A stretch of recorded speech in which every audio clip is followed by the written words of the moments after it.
और विपक्ष के कई नेताओं ने एक बार फिर पाकिस्तान से बातचीत की वकालत की है। फारूक अब्दुल्ला समेत कई विपक्षी नेताओं ने सरकार को एक लेटर लिखा है जिसमें पाकिस्तान से बातचीत की अपील की गई है। विपक्ष के नेताओं का कहना है कि भारत पाकिस्तान के बीच शांति वार्ता होनी चाहिए। तो वहीं विपक्ष के लेटर पर बीजेपी ने हमला बोला और कहा कि पानी और खून एक साथ नहीं बह सकता और मोदी सरकार ने घर में घुसकर मारेंगे वाली नई नीति अपनाई है।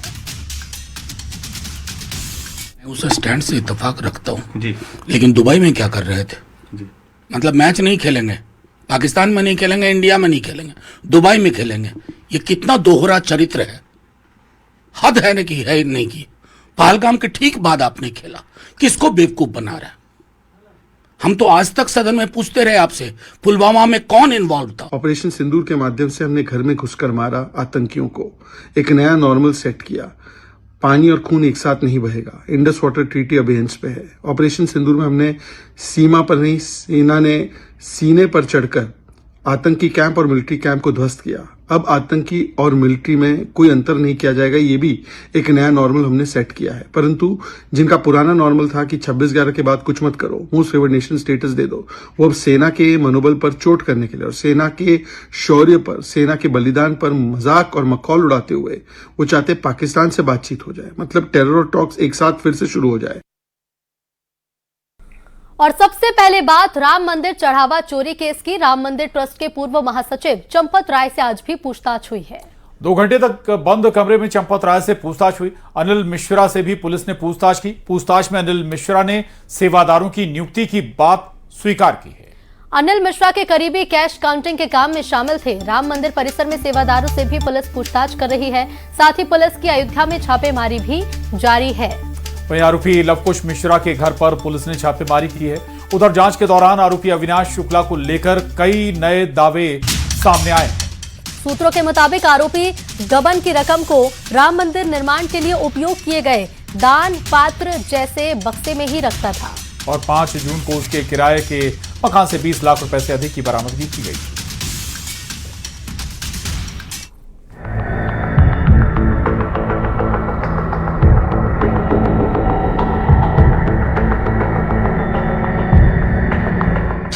अयोध्या के राम मंदिर चंदा चोरी मामले में गठित एसआईटी की जांच का दायरा बढ़ा दिया गया है। एसआईटी को गहन पड़ताल के लिए 15 दिन का अतिरिक्त समय मिल गया है और अब फाइनल रिपोर्ट 15 जुलाई तक सौंपी जाएगी।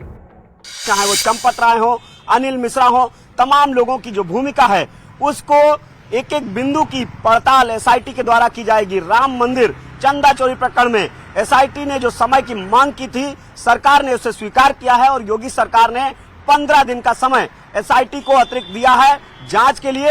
अब जाहिर सी बात है कि 16 जुलाई तक एसआईटी इस पूरे प्रकरण की जांच करेगी। इधर एसआईटी को नए और अहम सुराग मिले हैं। जांच में सामने आया कि मंदिर प्रबंधन में बड़ी संख्या में सिफारिशी भर्ती की गई थी। 60% से ज्यादा कर्मचारियों की नियुक्तियों में अनिल मिश्रा और गोपाल राव की सिफारिश थी। इसके बाद एसआईटी ने ट्रस्ट के महासचिव चंपत राय और सदस्य अनिल मिश्रा से पूछताछ के लिए पहुंची। राम मंदिर परिसर में बंद कमरे में चंपत राय से करीब 2 घंटे तक पूछताछ की गई। सूत्रों के मुताबिक चंपत राय ने कहा कि वो अयोध्या से कलंक लेकर नहीं जाएंगे।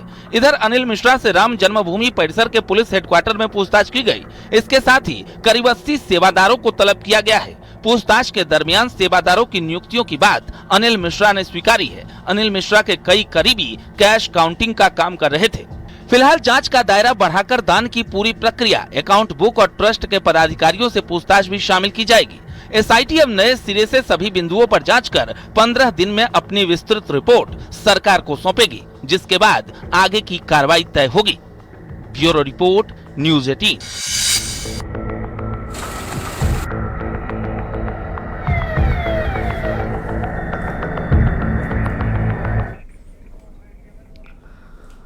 तो अयोध्या राम मंदिर चढ़ावा घोटाले के आरोपों के बाद अब सीहोर जिले के सलकनपुर स्थित मां बिजासन देवी धाम को लेकर भी सियासत गर्मा गई है।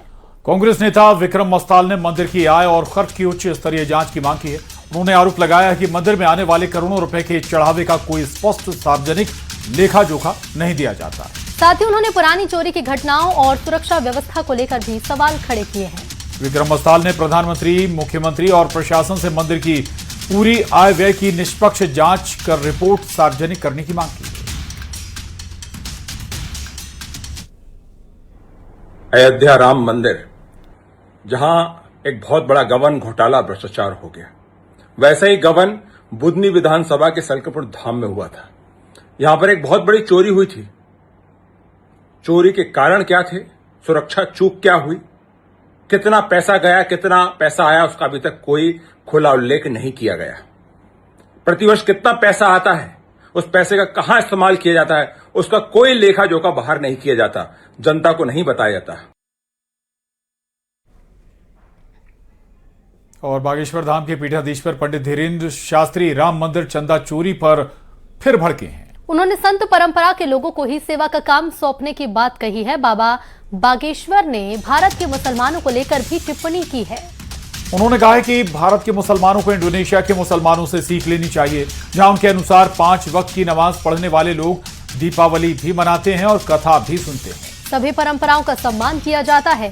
बाली में हिंदुत्व बाहुल्य लोग रहते हैं। वहां हिंदू अपने नववर्ष पर 24 घंटे निर्जला व्रत और मौन व्रत भी करते हैं।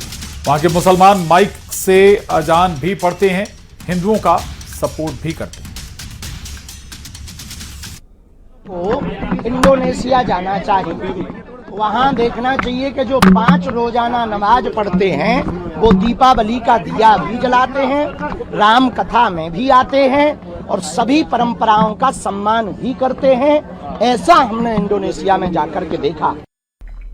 और पाकिस्तान से बातचीत की सियासी वकालत के बीच नए सेना प्रमुख जनरल धीरज सेठ ने देश के दुश्मनों को कड़ी चेतावनी दी है। जनरल धीरज सेठ ने कहा है कि सेना युद्ध की हर चुनौती के लिए तैयार है।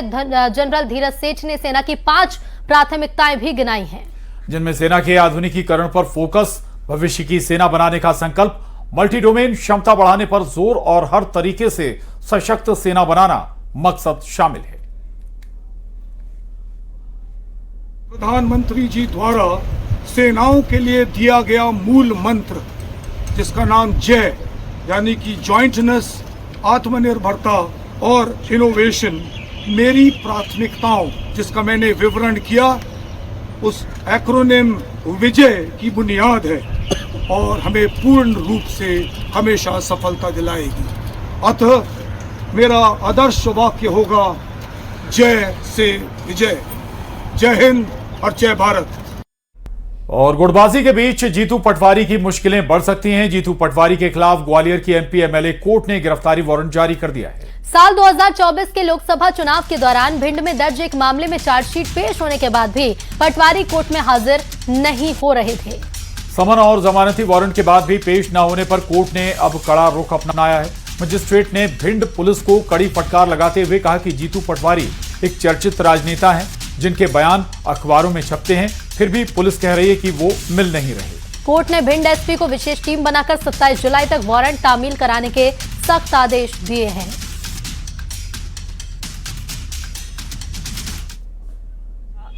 चुनाव 2024 के दौरान की घटना है, जबकि बसपा प्रत्याशी देवाशीष के प्रतिनिधि अशोक गुप्ता ने एक आवेदन जिला भिंड थाना उमरी में प्रस्तुत किया था और उन्होंने बताया कि जीतू पटवारी द्वारा बसपा प्रत्याशी देवाशीष पर आरोप लगाए गए हैं कि वो भाजपा से साठगांठ करके चुनाव को प्रभावित करना चाहते हैं, जिसका प्रकरण माननीय एमपी एमएलए कोर्ट में लंबित था, जिसमें कि आरोपी आज दिनांक तक उपस्थित नहीं हुआ है।